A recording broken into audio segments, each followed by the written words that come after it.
Hello, everybody. Hello, hello, hello. How are you? I believe I am live, and I am live on Instagram and Facebook and Periscope and YouTube. So, welcome to everybody to the 10K Project. This is an impromptu live. I try to come on sometime between Tuesday and Wednesday to talk to my family here about what's happening at 10K Project. And the topic of this is all about what's happening in the political and economic climate, the socio climate, everything that's happening. Please put your city and state in the chat so I can recognize you. Put your city and state in the chat so I can recognize you. Say hello to everybody who is listening to us. All right, so we've got Relax with My Music here saying aloha. We've got Blue Sky. We have others here, Glenda, Saxon, yes, from Hawaii, Woodbridge, Virginia. I'm not seeing my Facebook people in here yet, but I'm sure they're going to be on. So, DMV, we got DMV in the house. That dude saying yo, hey. Welcome. So don't forget, I haven't had a chance to post it on Instagram yet, but I will be. Vanessa Braxton is the CEO of Black Mama Vodka, and she's coming tomorrow night to chat with us about why she does not invest in the retail stock market anymore and how the rich get richer by investing in pre-market shares of stocks. So the registration is free. It's on Eventbrite. It is tomorrow night, Thursday, the 23rd at 6 p.m. Eastern Standard Time. So we want to let everyone know. So I see here people coming in from Florida, from Petersburg, Virginia. Yeah, put your city and state in there. Let me know where you're coming from. We are starting to really kick things up. I know last night or yesterday, Earn Your Leisure dropped their podcast with Dame Dash, and we have new people coming from there. So welcome to you. We've also had We Buy Black, work with us. So we're excited for that partnership. Dana with the data, others that are working with us. We have some partnerships forthcoming as well. We're about to get on some gospel stations. The 10K Project is the largest network of Black people who want to fund Black businesses for as little as $100. The way that it works is if 10,000 of us get together, we put in $100 each. That's $1 million. We can start funding our own businesses. We can profit from our own innovation. We can create jobs in the community, and we can help close the wealth gap. So we all know that there's a lot of stuff happening right now. A lot, right? When I was on a panel yesterday, I was invited to speak on a panel, and the person who was moderating it started off with, who would have known in January that Kobe would have died? And I had forgotten about that. I mean, it's awful, right? There's all the other stuff that's happened, right? Kanye's running for president, right? May rest in peace Kobe and George Floyd and Breonna Taylor and all of the social unrest, and COVID is happening too. And nobody had any of that stuff in their business plan for 2020, on your vision board for 2020. It's just one of those years where you say, okay, well, whatever else happens, we just can't be surprised, right? But the topic was about, what are you redoing or reinventing with yourself? And like I said, I was on a panel with 4 other people, and I want to share a little bit about what happened on that panel, and something that a guy named Harv Eker said many years ago. He said, whenever there's a change in politics, technology, or any, social issues, somebody gets rich. So think about that. Whenever there's a change in technology, we're seeing the changes in technology to artificial intelligence, robotics, blockchain, more cybersecurity needed because we're working in our homes more and not in an office. Somebody gets rich. Somebody is getting rich off COVID. Some bodies are getting rich. Some bodies are getting rich from the social unrest. Even if they work for a nonprofit, somebody's getting rich. And there was another gentleman named Anthony Pompliano, or Pomp, as people call him, the Pomp podcast. And he was talking about the fact that the world is moving into 50% of people having and getting richer and 50% of people getting poorer. And unfortunately, in our community, we have the majority of that. And the 10K Project is here really to change that. But we can't do it without owning things. We need to own land. We need to own real estate. We need to own businesses, because the number one creator of jobs for Black people is the government. The number one employer is the government for Black people. The number two employer are Black businesses. Yet our businesses aren't getting funded the way that they need to. And because they're not getting funded the way that they need, they're not able to hire. And in fact, there was a gentleman, a CEO of a company, I wish I had his name, but he put an op-ed into the Washington Post, and he talked about having a fund with $14 billion under management, and how he's so discriminated against. And he's an elderly gentleman now, probably in his 60s, right? But one of the things that he said in that article, in that op-ed, that I thought was so interesting is he goes out of his way to employ young Black people. How many people do you know that have $14 billion under management, or manage a $14 billion department, who goes out of their way to to give jobs to young Black people? A lot of people are offering scholarships, but who's offering jobs? Who's offering employment? Who's offering real mentoring? We as a community can do it if we come together as a group. And one of the groups you can consider being a part of is the 10K Project, the10kproject.com. So let me get into some of the things that were said last night on this panel that I was on. Number one is we need to reassess. We need to reassess where we are. We need to reassess where we're going. That was actually my word. We need to reassess everything. One of the things we did within the 10K Project, if you're a part of our community and you're a member, is last night we had a discussion about the supply chain and about manufacturing and agriculture, and what it would take. We had the beginnings of the conversation, what it would take for us to actually embed ourselves and own more of the supply chain in these different areas.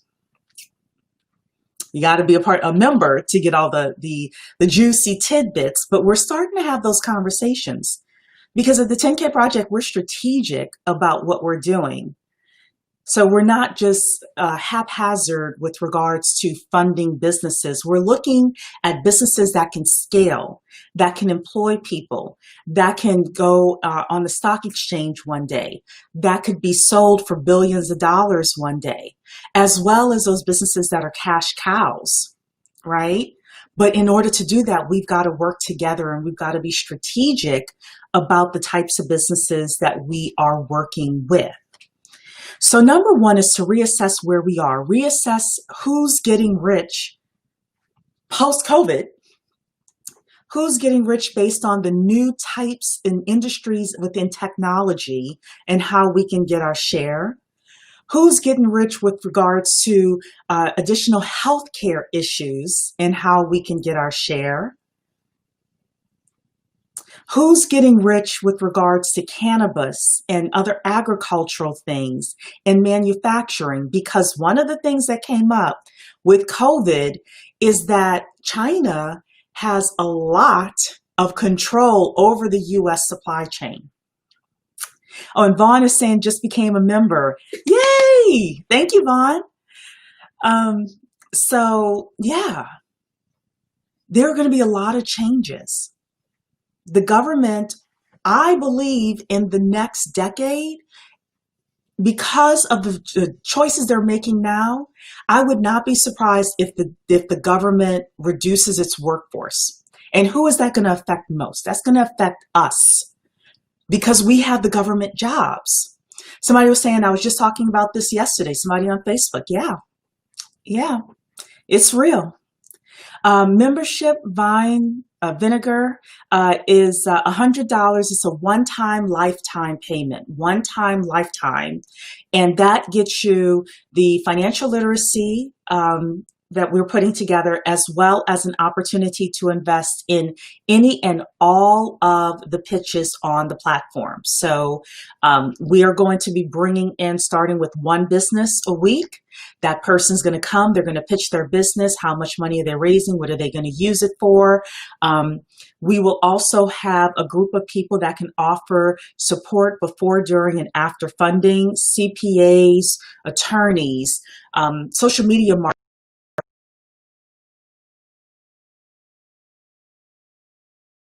website and checking it out. So number one is reassess. We got to reassess where we are in this political climate, where things are going objectively, and how we can get our share. Number two, we need to retool. Retool is what another person said. I'm going to say reskill. Some of us don't have the skills that we need in order to really compete in this 21st century. I heard based on Robert Johnson and his 2% solution, where he's trying to get banks to put 2% of their money into black banks, trying to get businesses to put 2% of their money into black banks so that those black banks can lend. One of the things he said is that he wanted to digitize 1 million black businesses. And my question was, why are those businesses not digitized? Why are our businesses, why don't we have the technology that we need to succeed and the ability to use the technology in order to get ahead? And Talisha, one of my co-founders, said, well, Cherie, sometimes it's just money. So part of the 10K project is figuring out how we can solve for that. But we need the skills. Some of the skills are, money. Some of the skills, with regards to understanding different parts of business, managing a team, hiring, firing people, negotiating, all of those things are required. And it's time for us as a people, some of us, to get some additional skills. And the people who took the time during COVID to get additional skills, when this thing lets up, because it will let up, they will most likely win depending on the types of skills that they got. So number three, we need to re-energize. We need to re-energize ourselves. That was the third person on the panel. That was his word. We need to re-energize ourselves. What are we working towards? This is a political year. People are talking about the Black agenda. I see a lot of different agendas out there. I'm looking for the Black economic agenda.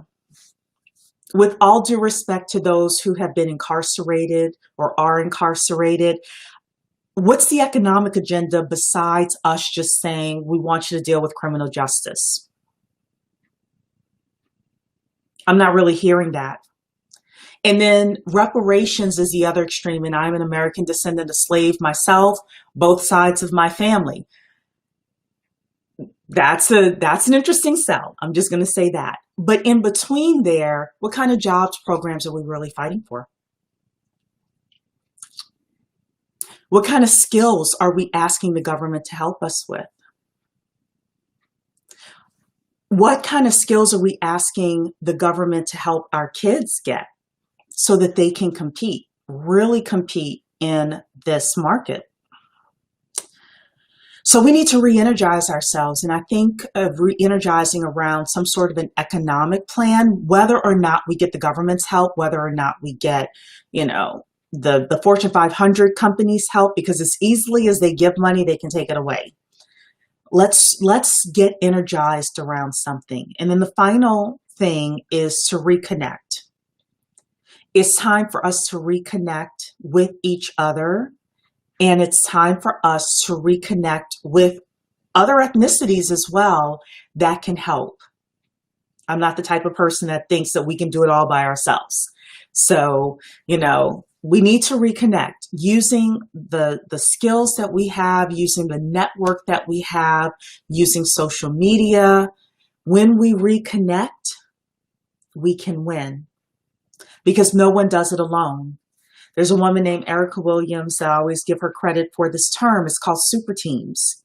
We need super teams to win. We need teams of people to help create those $5 million businesses, $20 million businesses, $100 million businesses, $1 billion plus businesses. Nobody does it alone. And the super teams are made of those visionaries, those technical people, those project managers, those, executive assistants and administrative assistants, putting teams together of people that say, hey, you know what? We're going to create some businesses that are going to compete for various segments of the supply chain.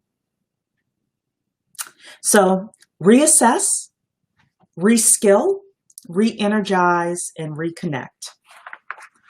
And again, the topic was, Black wealth and winning in this changing political climate, this changing economic climate, this changing health climate. What are we doing to win?